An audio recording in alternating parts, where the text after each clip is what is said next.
Republic Bharat पर इस समय आशुतोष ब्रह्मचारी जी हैं, जिन्होंने अभी जज के सामने पेश होकर पूरी बातों का जिक्र किया कि आखिर क्या कुछ होता था। उन आरोपों की इन्होंने पूरी देखिए लंबी फहरिस्त जो थी उस बारे में चर्चा की कि क्या कुछ होता था शंकराचार्य के आश्रम में, मुक्तेश्वर आनंद के आश्रम में क्या गतिविधियां थी जो आरोप लगाए गए इनकी तरफ से, क्या कुछ हुआ कोर्ट के अंदर। आज हमने माननीय न्यायालय को आज स्पष्ट रूप से बता दिया है। मैं नहीं बोल पाऊंगा। इतनी गंदी घटना इन्होंने किया है, इन बच्चों का जीवन बर्बाद किया।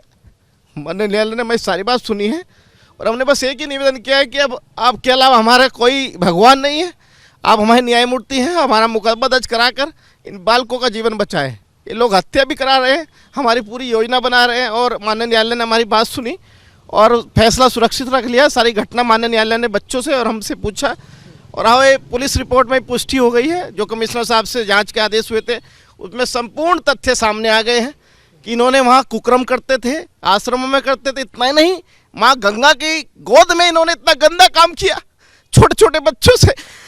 मैं नहीं कह सकता आज आपके सामने भी कि इतना घिनौना कार्य मुंह से भी करते थे और पीछे से भी करते थे।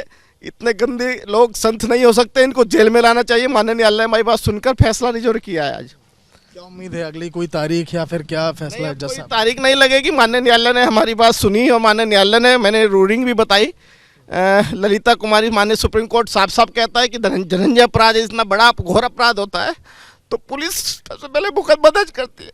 ये पुलिस ने हमारी नहीं सुनी तो हम कहाँ जाएंगे? तो न्यायालय ने हमारी बात सुनकर फैसला रिजर्व किया है। तो आपको कुछ कानूनी साथ नहीं मिल रहा है इस पूरे केस में, आप ये कहना चाहते हैं? अब न्यायालय से उम्मीद जगी है। न्यायालय ने हमारी बात आज बड़े ध्यान से बहस सुनी है, तथ्य देते, सबूत देखे, पुलिस की रिपोर्ट में पुष्टि हो गई। अब इससे ज़्यादा और क्या प्रमाण दे सकते हैं हम न्यायालय को? हम आज प्रयागराज छोड़ के जा रहे हैं क्योंकि हमें यहाँ रहने नहीं दिया जा रहा है।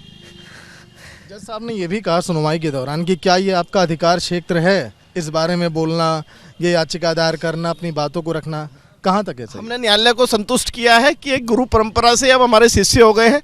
इतना ही नहीं, यदि कोई रास्ते में भी एक्सीडेंट हो जाता है तो किसी का भी मौलिक अधिकार कि उसको ले जाकर अस्पताल तक जाता है। तो मेरा काम इतना है कि मैं इन बच्चों को थाने तक ले गया, एसपी तक ले गया, वहाँ नहीं सुनी तो माननीय न्यायालय के सामने रखा। माननीय न्यायालय खुद इसको संज्ञान ले और न्यायालय ने संज्ञान ले लिया है और हमें उम्मीद है कि अब वो दिन दूर नहीं कि ऐसे पापी जो सनातन को बदनाम कर रहे हैं वो सराखों के पीछे रहेंगे। इतना ही नहीं, ये तो आसाराम के पिता नहीं, ये तो बाबा निकले। ऐसा काम होने जा रहा है। नंगी सीढ़ियाँ हमारे पास है, आप भी नहीं देख पाएंगे। मैंने न्यायालय को सब आज दिखा दिया है। तो आपको लग रहा है कि न्यायालय के सामने अपने इतने साक्ष्य आपने पेश किए कि आपके दावे मजबूत हैं, आप इस मामले में कठोर एक्शन लिया? माननीय न्यायालय ने सारी चीज़ें देखी, हमारी सीढ़ियाँ, सब कुछ प्रमाण देख लिया है। अब माननीय न्यायालय को हमें न्याय की उम्मीद है कि न्यायालय हमें पूरा न्याय देगी। आगे क्या रुख होगा आपका पूरे केस में? हम पीछे नहीं हटेंगे। आज तो हम प्रयागराज छोड़ के, हमारी मजबूरी है क्योंकि हमें रहने नहीं दिया जा रहा है यहाँ पर। अब आखिरी जो भी होगी आपको बताएंगे, जैसे न्यायालय का आदेश होगा उसका पालन करेंगे हम लोग। लेकिन शंकराचार्य बार बार दरकिनार कर रहे हैं आरोपों को, उनको बदनाम करने के लिए आप लोगों ने काम किया है सारी चीज़ें। तो मैं सीधा कहता हूँ, यदि वो सच में ही सन्यासी हैं और ब्रह्मचारी हैं तो आजकल तो अस्पतालों में मेडिकल होते हैं, वो अपना मेडिकल करा लें।